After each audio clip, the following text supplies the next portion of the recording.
Welcome back to Like a Boss. I'm Joanna Pigeon, and no, I am not your regular host. We're turning the tables and putting our host, Christan Bosley, into hot seat. She spent the last year interviewing guests, but today we're asking the questions. We're sharing her story, the experiences, lessons, and values that have shaped her journey from agent to president and broker record of Bosley Real Estate. For nearly a century, Bosley has been helping to shape the landscape of Canadian real estate. This podcast is an extension of that legacy, our way of staying connected to what matters most to you. Join us as we sit down with leading voices from across the industry and beyond to explore the ideas, trends, and stories that move real estate forward. Whether you're an agent, investor, homeowner, or just curious about the market, there's something here for you. Christan, welcome to your own podcast. Thanks so much for having me today, Joanna.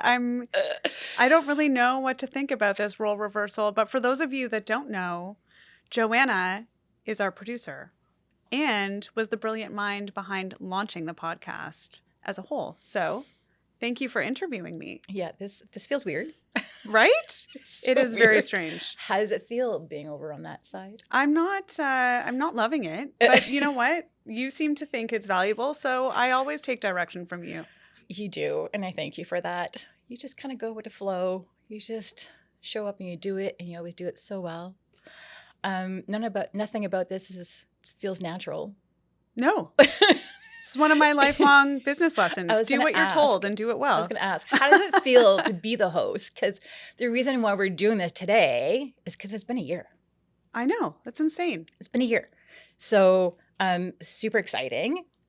You've been the host for a whole year. How does it feel being a podcast host? Truly, Joanna, It was not something I ever had my sights set on. But how does it feel? You know, honestly, I have learned some really interesting things. I've had a chance to speak to some really great people. And, you know, I'm sure you have an incredible blooper reel that will keep me laughing for decades to come. Okay. Well, we're here today to speak with you, to get to know you. You have interviewed so many people. You're a natural at it. So I will try and do it justice so we can learn a bit more about you. Okay. Let's get right into it. I'm an open book. All right. We're coming from a space of curiosity. My favorite place. I know. All right. So let's start from the beginning. What's your version of your story? There are, I'm sure, a lot of people who think they understand or know how you became to be the president, but let us know maybe a bit more background how this all came to be. I mean, where do I start? I grew up, obviously, with real estate as a hot topic of conversation around the dinner table. I grew up with two parents who were actively engaged, not just in the business as we know it today, but also in larger organized real estate, which I'm sure those of you who follow us learned on one of our previous podcasts. I think the part that I always found the most interesting as a younger child was the dynamic of learning about agents, their mindset, how they operate, what their business was actually like. So that's kind of where it started. Of course, I did initially make a very strong decision that I would never go into real estate. So I went to Western and played on the golf team because I was more interested in social activities and sports than I was education. I took psychology. Primarily because the exams were multiple choice. I was not a big fan of history or reading or anything of that sort. So that's basically how I ended up going through university. My dad called me in third year and told me that he was getting ready to sell the company to a very large Canadian franchise. And at that time, I was preparing to think about maybe starting to move in the direction of law school. And I had a really strong physical reaction, interestingly, to the conversation. Not necessarily an emotional one, but like this is wrong. I felt like it was wrong in my gut. I'm my dad's only child. My brother had been offered a couple of different opportunities to get into the business and had decided it was not right for him for personal reasons. And so I figured, if I'm feeling it in my gut, I should probably give it a try. What's the harm? And truthfully, by the time I was licensed, I was only 21 years old. So in the back of my head, I was like, well, if it doesn't work, it doesn't work. And I go do something else, right? Then I got into sales. My mom was my boss. That was quite possibly one of the most challenging chapters of my career for a variety of different reasons. Mothers and daughters have challenging relationships to begin with. And my mother had exceptionally high expectations and standards to meet at all times. And because of those standards, she made sure to pair me with 2 or 3 mentors who truly guided me to be, I think, the realtor and the person that I am in business today. Keith Tarswell was one of them, who I know you were very close Absolutely. with. And Richard McNutt, my previous business partner, had a massive amount to do with how I operated in the sales scheme of things. And then how did I get to where I am today? I think it was a natural progression. There were some bumps in the road as my parents were trying to step back more and more. And then, a global pandemic hit, which required us to go entirely in the direction of full tech. My parents were late 60s, early 70s. It just wasn't going to be possible. So regardless of whether or not I wanted to step in at that time, it was happening. So that's how I got there. Law school. Could you imagine if you have taken that path? No, I'd be broke. I'd probably still be living in my first condo. I would live a completely different life. Yeah. So the path that you ended up following ended up being the right one. I think that where I am today is the right place for me. I wouldn't say that the sales journey and the experience that I had was the right fit. Financially, it was great. Right. I was very good at it. I enjoyed many aspects of it. I did not love the person that I became to be successful at it. Sales is a whole other, I'm going to say beast, but it's a whole different environment. It's amazing. I sold for 11 years as well. So loved selling, but it is exhausting. Yeah, you burn out very quickly when you're at the top of your game. And I found near the end of my sales career that I was finding myself in positions to compete strongly with people that I really respected and loved as humans. And I didn't want to do that. I didn't want to do it. So you find where you are now, it's more of a natural fit as to who you are with a psychology background. Yeah. I'm competing on a corporate level, right? I'm not competing against my best friends. Yeah, that's hard. It's a very different approach. It's great to have the relationships in sales that serves you and goes a long way when you're negotiating, but it's still tough. I was very fortunate to have a lot of really good friends that got into real estate either at the same time and they all worked at different companies, which was also really interesting. But because we were all so close, we knew what our strengths and weaknesses were. And, sales changes people. Mm-hmm. I truly believe that. I see it with top agents all the time. Well, I'm happy that you're in this position and we get to work together as well. Yes. So along the path, I'm sure there's probably a lot of things people just assume. Mm-hmm. Certain things about this path the path that you've taken. Mm-hmm. What about that just isn't true? I'm sure you've heard potentially some things. What about that you're just like, no, that's not how it happened? I mean, I wouldn't be surprised. I don't know this for certain, but I wouldn't be surprised if some of our newer realtors and the newer realtors to the industry don't necessarily have a full picture of how I came to be here. Right. There's very little understanding of the fact that I worked at the front desk. We had one of our part-timers go to the bathroom the other day and I walked up and there were like 3 lines ringing and I just picked up the phone as 3 of our agents were walking out of the front office and everybody looked at me like, what could you possibly be doing answering the phone? And it was just like coming home. Like I knew the lines, I knew how to work the systems, I forwarded the calls, I registered the offers, and they were like, what are you doing? I was like, I worked at the front desk for 10 years. Yep. I trained people to work at the front desk. So I think that there's a real misperception about how I got to be where I am today amongst the newer realtors. Because we are such a long-standing company, we do have a really good group of realtors who distinctly remember me starting in sales. And man, it was tough. You know, you're the boss's daughter. You're 21 years old in the most competitive industry in Toronto, really, in my opinion. And you have everybody watching, right? So I think those people understand that, you know, I built my business on cold calling, like literally calling random numbers, introducing myself. And not only did I cold call, my mom actually made me cold call from a desk in the middle of the bullpen so that every agent in the office could hear me doing it. I don't know what to say about that, except that just sounds absolutely terrifying. Yeah, but you know what? Like, what's the worst that can happen? There's that, right? What's the worst that can happen? What's the worst that can happen? You know, at the end of the day, if I fail, every agent in that office knows that I tried on my own. They know concretely that I'm not being handed leads. We always had a very strict policy in my household that if one of my parents' contacts called them, that they would distribute it to the person who was going to close the deal. And at 21 years old, it was not me. It took probably 7 years in business before one of their friends called me directly. And that was kind of sort of a game-changing moment.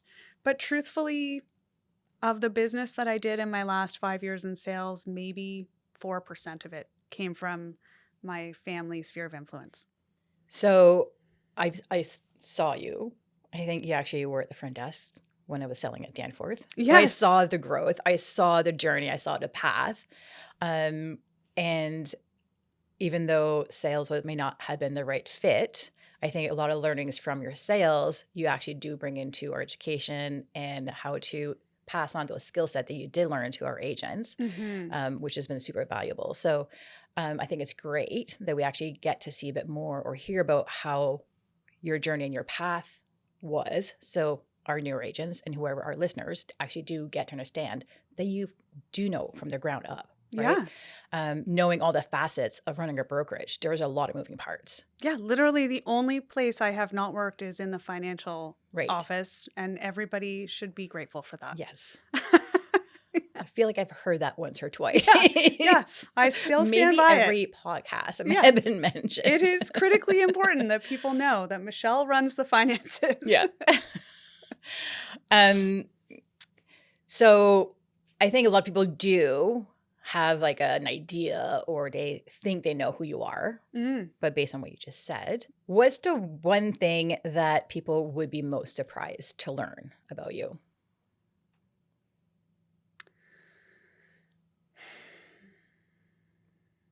I don't know how to say this without sounding strange. Okay.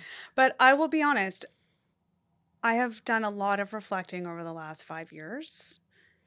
Life has not been as easy as I would like it to be. My personal life, professionally, it's been great. I think what I've come to realize in reflecting over the years is that I have been exceptionally well trained at meeting expectations. How much of that is me and how much of it is training is questionable. So there are people here who truly know me, and there are people who know the version of me that I bring to work every day. Right. And they are two entirely different things. I totally want to drill into that some more, but I feel like we must move on. Probably for the best. Maybe later. We'll see if other things come out as we continue the conversation. There are similarities. There are consistencies between the two versions, of course. I believe in transparency and honesty, and I always tell people what I think. I mean, there's a lot of that holds on both sides.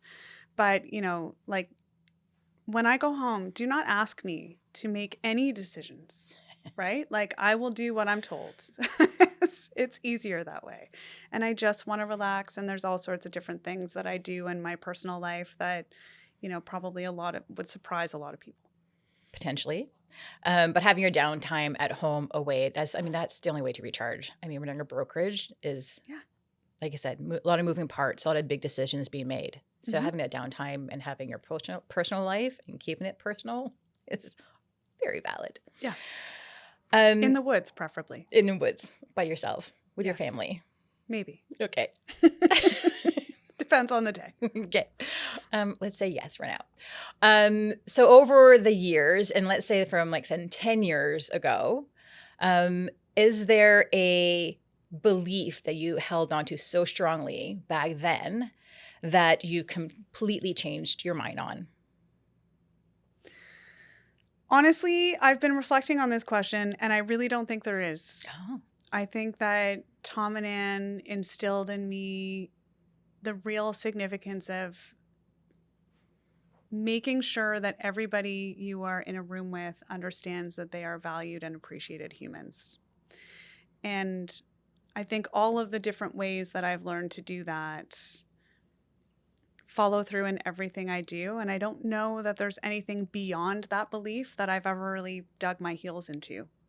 All right. So it's solid foundation. Yeah.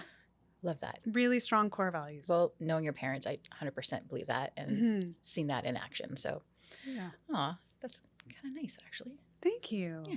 Yeah, that was a tough question, though. Was I it? was like, I don't think I have anything here. well, Yeah. Great. So Bosley, Mm-hmm. the name, the brand, what does that personally mean to you?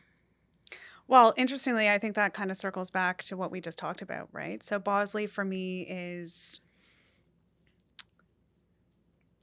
certainly reflects our core values, right? The Bosley brand carries with it a legacy that I would never want to shift. That legacy of operating with integrity, of being well trained, of being professionals, of knowing what we're doing, and just being an approachable, friendly brand, right? So to me, I think that's what the Bosley brand stands for.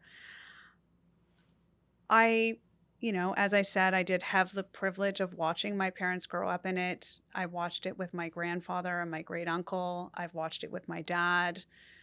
It's quite clear to me that this company becomes almost 100% of your identity as the Bosley running it.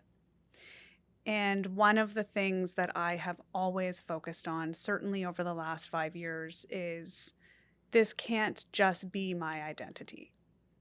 I need to be able to, at some point, retire or hand it down to my children or sell it or have that option without coming out the other side and saying, oh my God, who am I now? Right? So for me, the Bosley brand is, yes, it's who I am. Truthfully, there are many times outside of this business that I go by my husband's last name. It's definitely who I am. It's ingrained. I have such immense pride of being part of it and having an opportunity to further it. But it's also not who I am.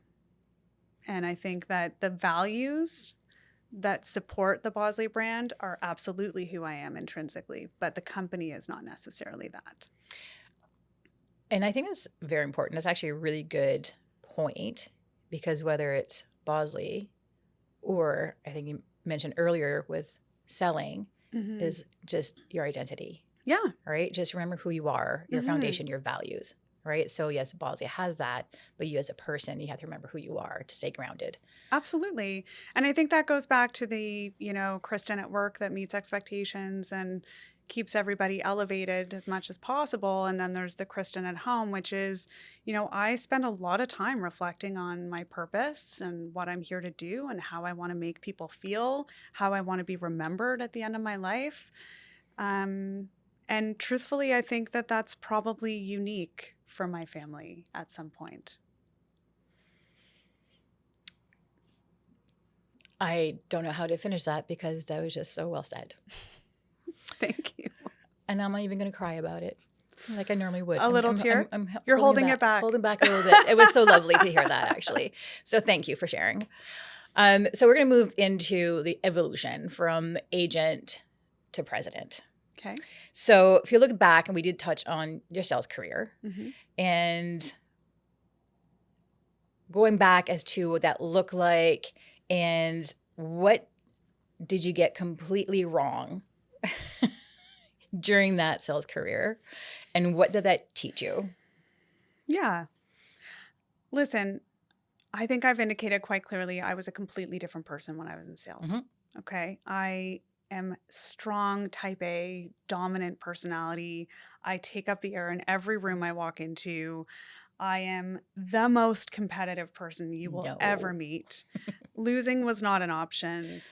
And people disliked me greatly for it. Mm. And as a result, between that and being the boss's daughter Mm-hmm. and the relationship I had with my mom at the time, coming to work was like, put on your bulletproof vest, get to your office as quickly as you can, don't talk to anybody, put your head down, do your work, leave. So I had really not developed very many relationships within our Bosley team at all, to be honest. And we also, at the time, my parents had been trying to step back. They had hired an interim general manager that was not working out. We had issues internally as well, just based on how he was running the company and my parents' absence at the time.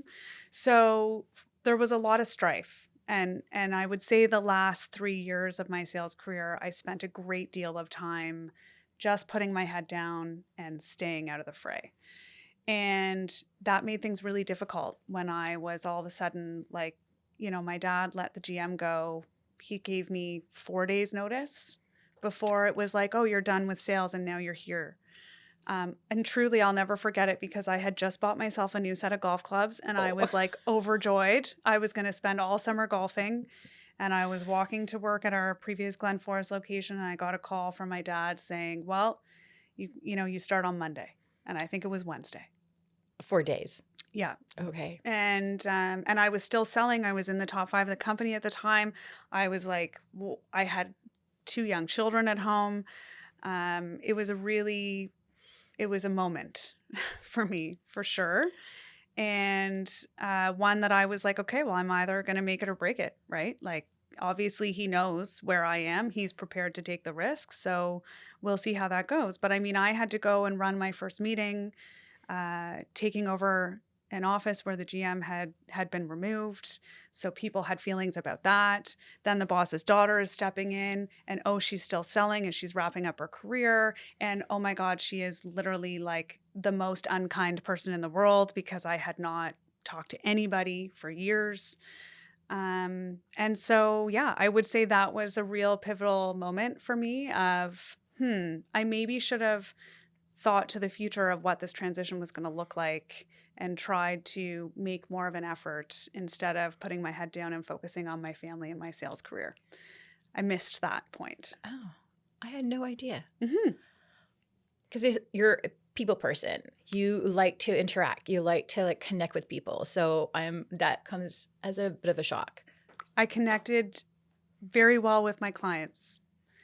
And I am a very good people person. I can play that very well. Mm-hmm. And I am just as introverted as I am extroverted. Yes. And when I'm not comfortable and I don't see a value in it, I won't do it. It's time to go home. Yeah. And I didn't have the foresight to see the value. Interesting. Yes. Okay. But now I make was those also connections. like 20, I was 30. Right. I was 30. So I'd been selling for 12 years. I had 2 young kids. There's only so much time, you Right. know? Yep. So there were a lot of reasons for that. Okay. So 4 days. The next thing on here we have is like when and how the transition happened. Obviously, we just talked about that. So now knowing a bit more the background on that, what did you change super quick? What did you implement? What skill set do you have to really, upscale instantly for that transition? I spent those 4 days, and excuse my language, but that's who I am. I spent those 4 days preparing myself to eat shit for probably 2, if not 3 years. Yeah. Right? Like I just knew that for me to effectively step into this position, I needed to be open. I needed to listen. I needed to hear the feedback. I needed to take the time to process it and make the changes I needed to make for people to trust me. I needed to put action behind my words to build the trust. And if I wasn't prepared to sit there and be quite miserable for at least 12 to 18 months before things started turning around, then I didn't think I should take the position. Did it take as long as you thought? No. Because I was No. on still selling at the time Mm-hmm. when, no, actually, no, I was management. You at the were time. in I was management. management. But it felt like the transition was quite natural and it seemed to have flowed and everyone seemed to really be on board.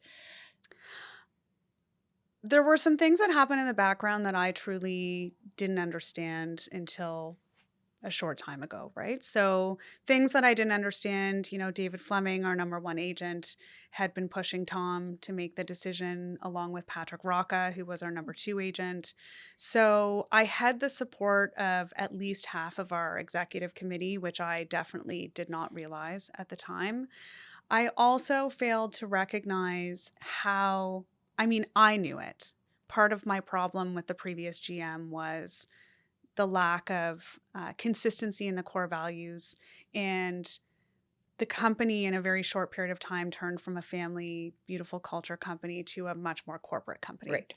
And so I think that when I came in, I failed to recognize that maybe it wasn't just me that felt that way. Mm. And so while people were very uncertain about how this was going to go, and there were certainly lots of people rooting for me to fail, there was also a very strong number of people who kind of breathed a sigh of relief of, oh, maybe this means the family values are going to come back. There was a lot of people on my end that I heard Mm-hmm. who had full support and were super excited for the Yeah. change. And to this day, they still have your full attention. Yeah. I mean, listen, I'm very privileged, and I didn't realize that when I stepped in, right? Because as many of those people as I was privileged to have, I also had a whole bunch of people who were like, oh, you know nothing about this, right? Meanwhile, I'd been sitting at the Right. management table for like at least 5 years. Right. I knew the inner workings of the company. I'd been at every level there could possibly be. But I do believe that having the support of the top agents filtering down was probably one of the most critical turning points for me. Absolutely. And that was, I think, a great gift. Mm-hmm. Yeah. And I also would say that I had support from probably half of the leadership team. I mean, you were on it, so it would be interesting to get your take on what Full that was support. like. But I have turned over a significant number of leaders on that leadership team since I took over and made it more of my team rather Yep. than Tom's, so that some of that kind of pushback is, we're all very collaborative now.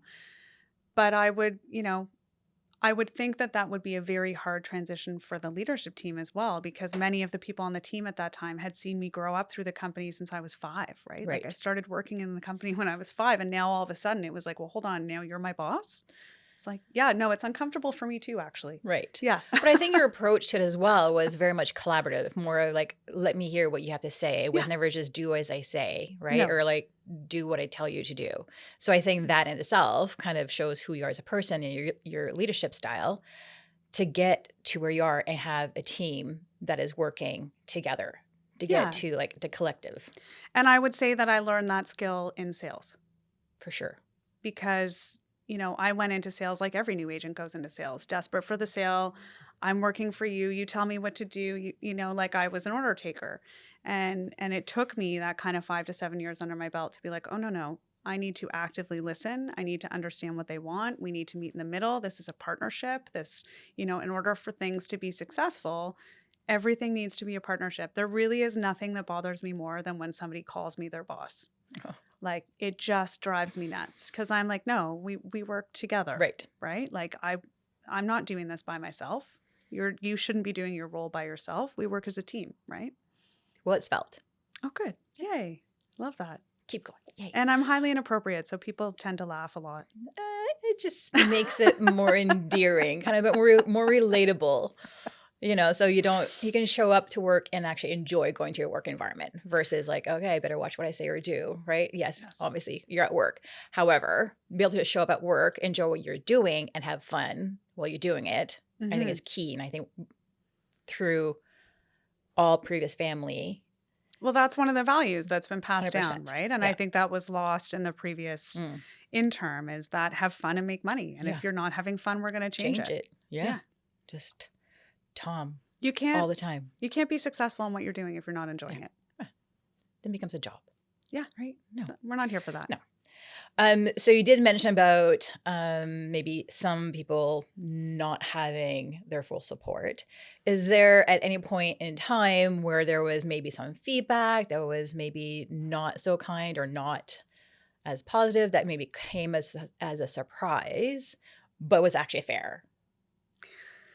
I mean, again, I find that to be a tough question because I am a highly self-reflective person and I have spent many years in therapy. So there really are, I don't think anyone has ever said anything to me that I'm like, what? Like normally I'm like, yeah, no, that's fair. Right. You're totally right on that. And it could be any number of different things, right? So I don't know that there's any point of constructive feedback or anything. Perhaps there was one moment during the pandemic where I played a video that to me had a much larger message, but the way the message was delivered reflected poorly on some societal issues that were happening at the time. And I had a very lengthy conversation with one of our agents who was really quite like constructive and informative. And it was a beautiful conversation. It was a difficult conversation, but I learned a lot. And I'm not going to outline exactly what the topic was, but honestly, I think that one of the things that I'm most proud of is that people don't tend to hold back around me. If I've stepped out of line, they'll tell me. I'll apologize. I own it. But I also feel like because of that, it kind of runs through our entire culture and we learn a lot from it and develop a lot of respect. So I don't have any one particular instance beyond that one. All right. Yeah. I like that. I know you're very self-reflective. So I feel like anything that may have come along your way, you do kind of like, one, it may not come as a surprise. I've probably stayed up many nights thinking about it. But then you also take the steps to improve on it, right? Like the growth mentality, the growth mindset. I know for you is like a huge part in everything you do. So I would like to be a better person every day. Yep. That's my goal. Doesn't always play out that way, but I try. Is there any point in time from the transition to now that you're just like, what did I do? Yeah. Like, what did I get myself into? So many times. And like, what was that? If there is an example, and like, how did you resolve that? Like, what was the outcome? Listen, I think that I'm highly effective in the position that I'm in because fear doesn't seem to enter the equation in my brain. It's like the part of my brain that should be like, you should really think that through, like doesn't exist for me. I operate almost solely on gut. I really do. And, I'm fortunate to have surrounded myself with people who will ask me the questions and challenge the assumptions. But as a result of that, I mean, there are so many times that I've jumped in and looked back and been like, what? What am I doing? How did I get here? So like, the pandemic. Yeah, I had quietly started running the company in 2018 behind my dad. When the pandemic hit, my dad, again, no big deal, with 24 hours notice, said to me, hey, honey, it's not going to be me that closes the doors in the middle of a global pandemic after a 55-year run.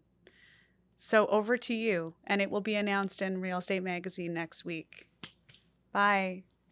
Literally, that's how I was promoted publicly to president. And he did. He put the whole publicity thing on saying that, the next generation had succeeded him. So that happened in 2020. The pandemic obviously hit.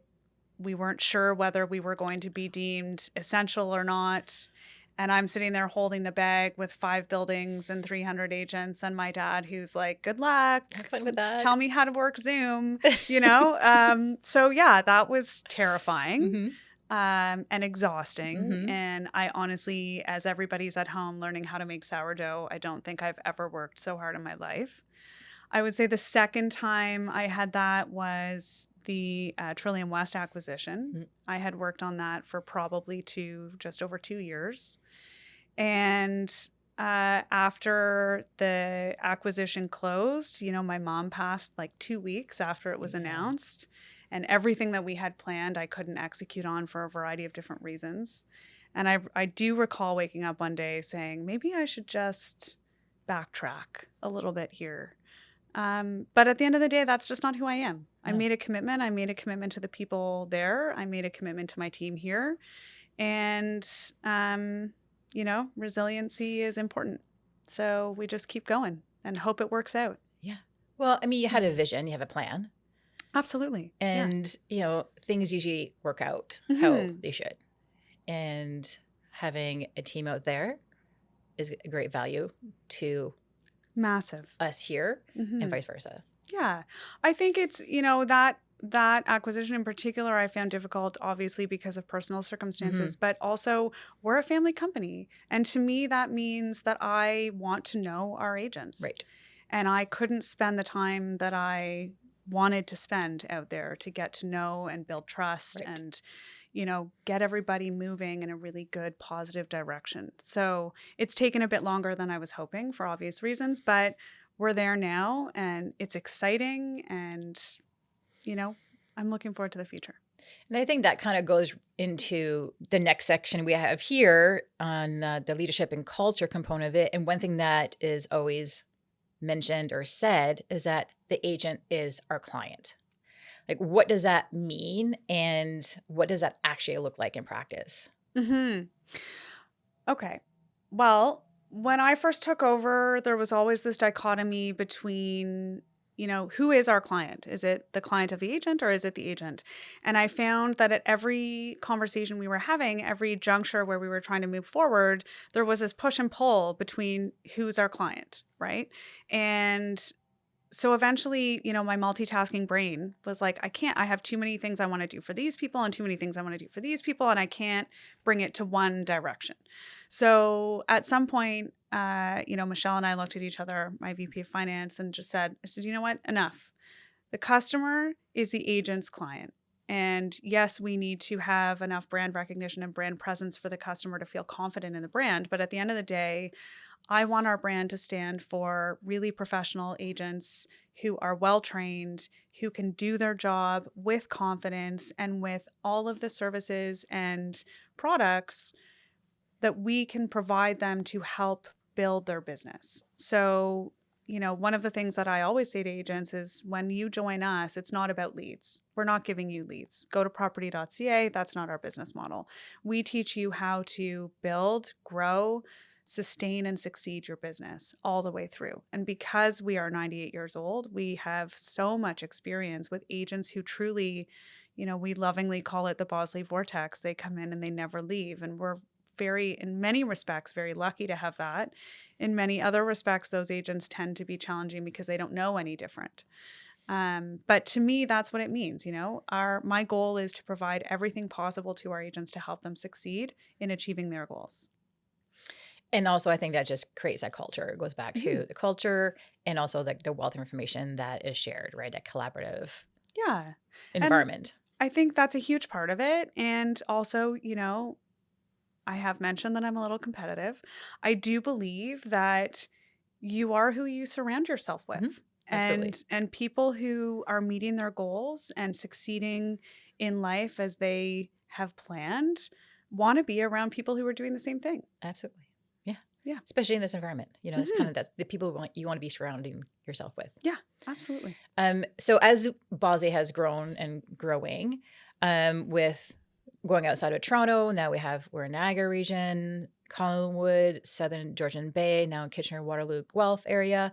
What is the one thing you never want Bosley to lose?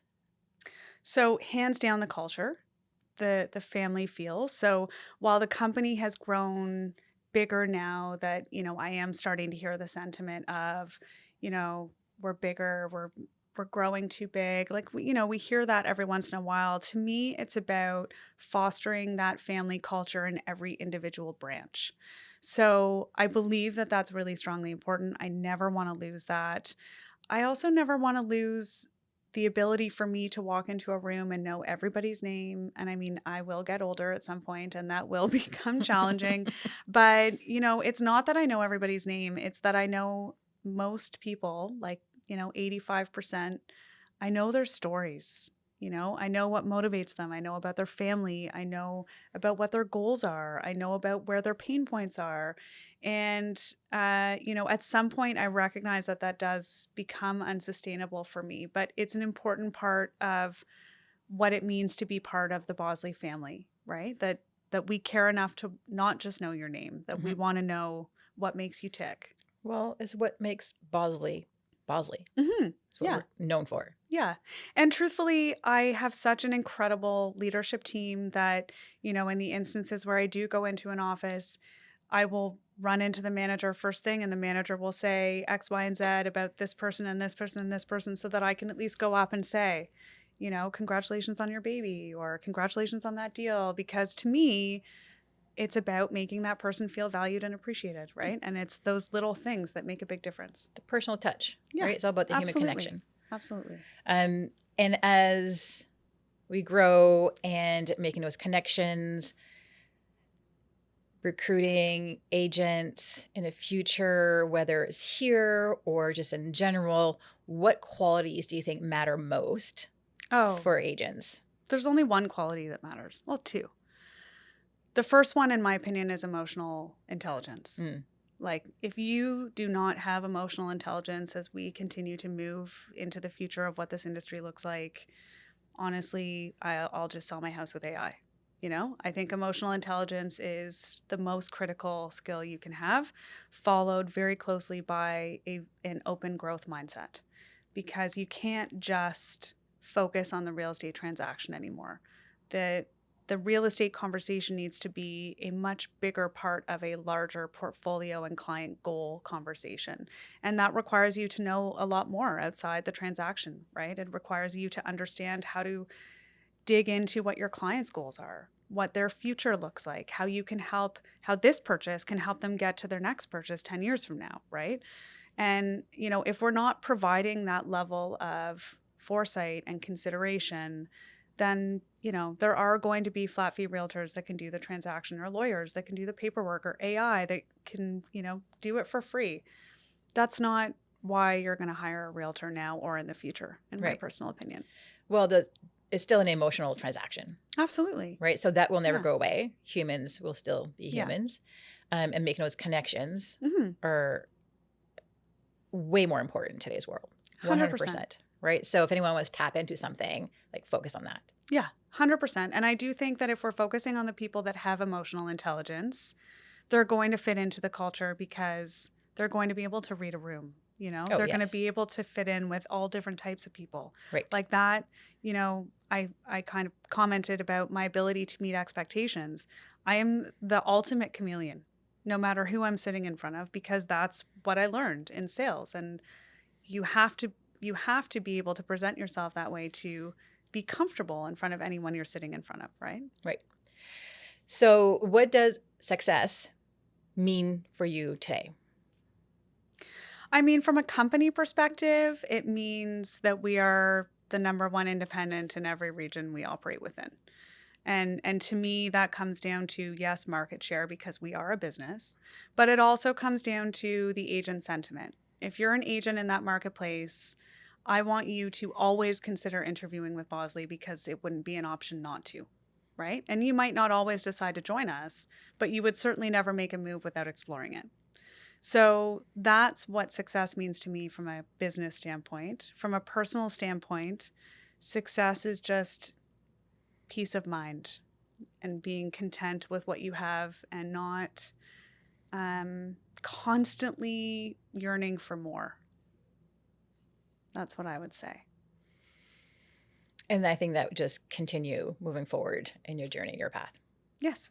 Love that. So we're nearing the end of our podcast. We've gone, I think, very long. There's actually a whole page here that you do not know about, nor does our videographer. I'll ask you a couple of questions because I did ask a few people in the office if there was one question that they would like to ask you. Okay. Yeah. This will be fun. Yeah.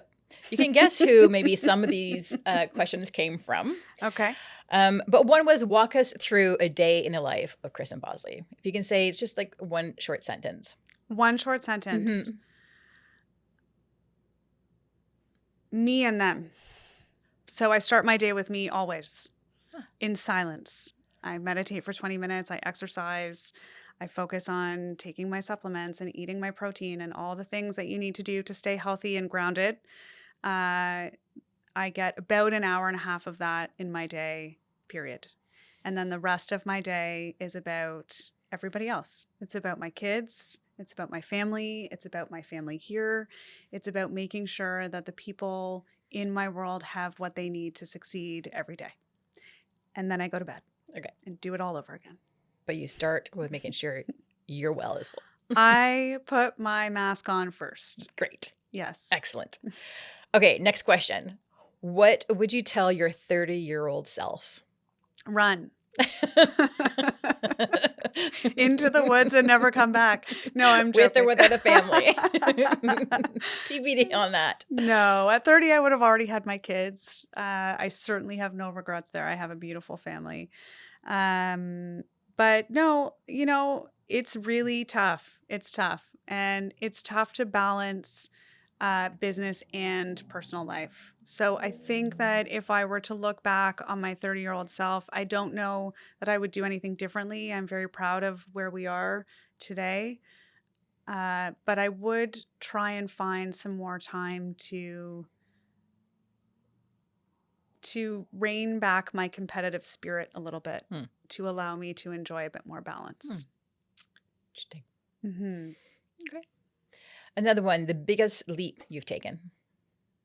The biggest leap I've taken? Whether it's professionally or personally. Oh, you mean taking over the company in the middle of a global pandemic? Details. Didn't do it, huh? That's fine. Hey, I got married. Biggest leap, honestly, I don't know because I don't consider things like that, right? I'm just like, oh, I want to do that. I'm going to do that. It. Yeah, I think it's right. It feels right. I'm going to do it. Right. And you just keep going, moving forward, and just trust it. Yeah. You've done the right thing and keep going. If it doesn't work out, you just own it and try something else. All right. Well, yeah. Love that. Do you have an updated will? One guess who asked that question. I'm not answering that question. Okay. I can't believe he put that on there. I'm like,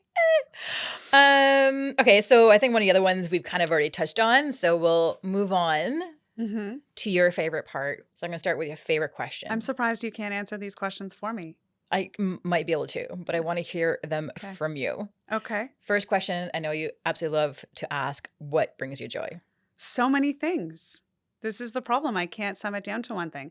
What brings me joy? My children, golf, yoga, meditation, reading, the woods.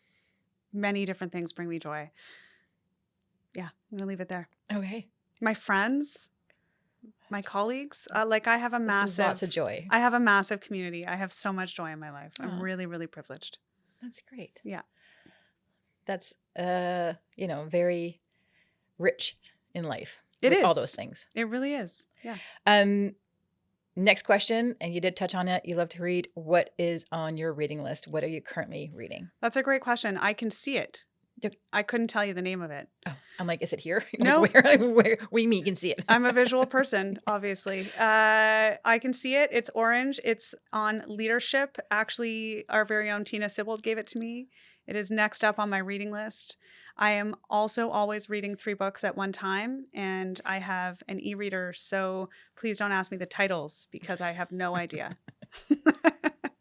So it's a long list, and it's a long list, and I can't sum it down to one because I don't know the titles of any of the books I'm reading. That's very interesting.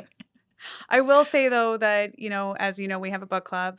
The 5 Types of Wealth really resonated with me.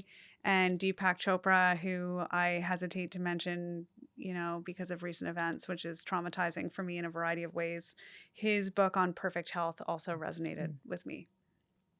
Mm-hmm. I can see that. Yeah. Next question. What's one lesson you've learned that you wish you knew earlier? I think truthfully, I mentioned it earlier in the episode here when I talked about understanding that you're working in partnership with people, that you really need buy-in and partnership and understanding and common goals to succeed.